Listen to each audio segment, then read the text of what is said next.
Hey guys, so what's up, and here we are again.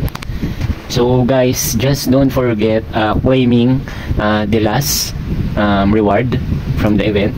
So again, just go to the runmobile.com website, click the three lines on the upper right corner of your screen, then on the left below user event, just click this one.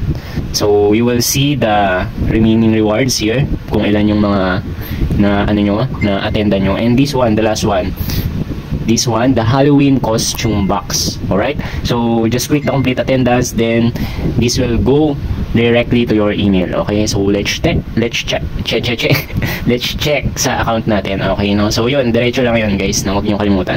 Alright, so guys, here you go, just check your mail and the attendance bonus. Alright, so this is the attendance bonus, and this is the box that we get from the website. Okay, then let's check. Now this is the Halloween costume box for 30 days.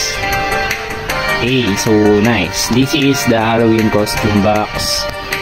It has a 100 plus HP. Now you can check it here.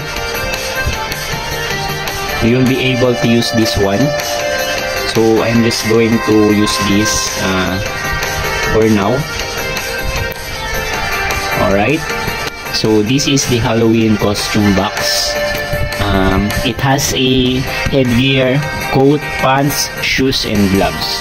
Okay, no weapon, but here you go guys. Alright, so it's nice to see our developers give us for free costume.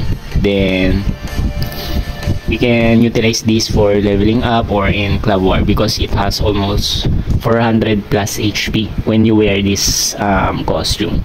Okay, so guys, good luck, and don't forget to get this, and have a nice day. Happy leveling.